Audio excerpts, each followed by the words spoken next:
Since my last video where I was running on a beach in Lanzarote on Farmara Beach, and I shared with you how I love to run on beaches with no shoes on. I love running barefoot on a beach. And I was saying how important it is that we do what we really want to do. And I was reflecting again how I find that often in my work with people, that people aren't necessarily living as they really, really want because they don't think they can. They don't think it's possible. And so I was reflecting again how important it is to at least inquire what you really, really, really want to do. What would you really love to do if there were no limitations, no financial constraints, no perceived areas that you were stuck and I can't do that. What would you really want to do? Because I think that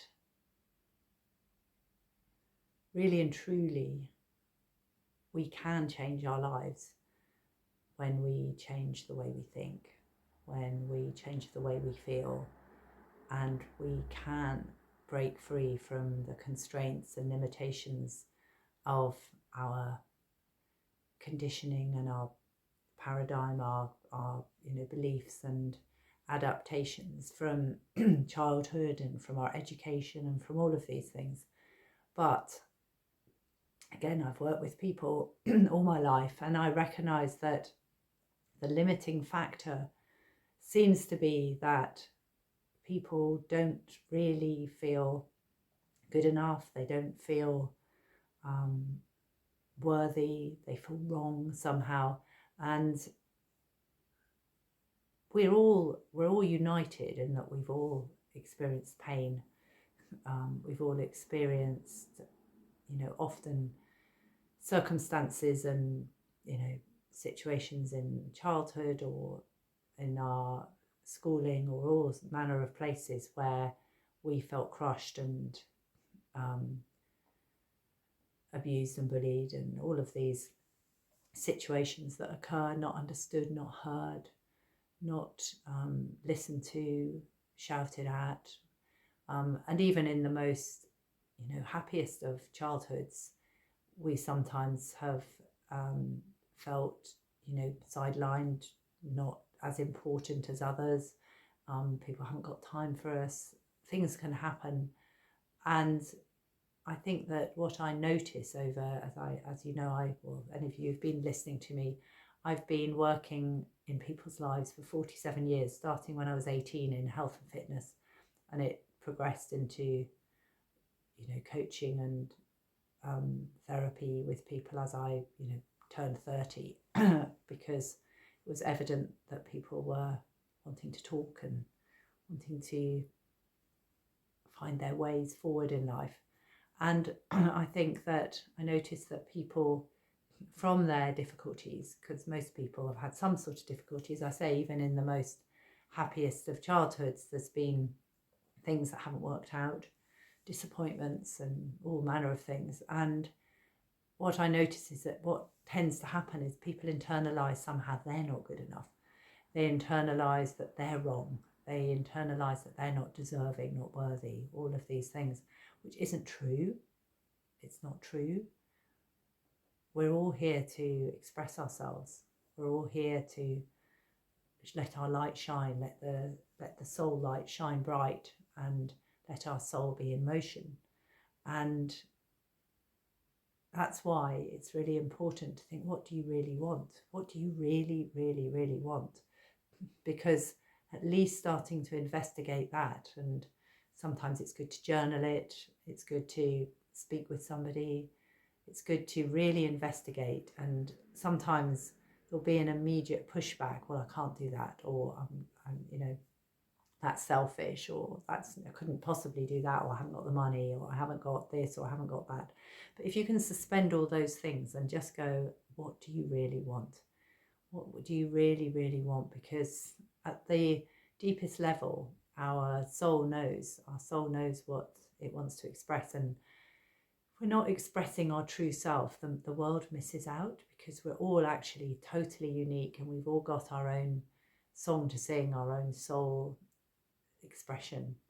And if we're not being our true self, and if we're not expressing ourselves, then the world's missing out. So it is important to at least inquire, and then to, as I said in my last video, just see if there are ways that you can do that.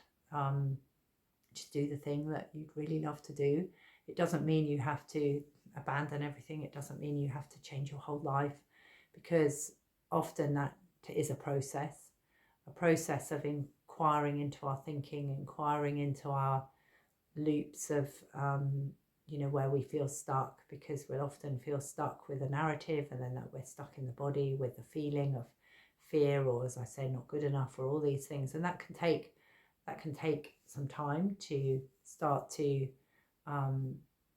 free yourself from. But I can remember right from a teenager reading, I've said this before, but reading Jonathan Livingston's Seagull by Richard Bach, and it's a book about a gull that decides that he wants to properly learn to fly, and he doesn't want to scrap around on the ground with the other gulls. He wants to fly high and express his soul in motion. And I remember reading this book when I was 16, and I knew the truth of it. And there's a quote where he goes, "Your whole body, from wingtip to wingtip, is nothing more than thought itself in a form you can see.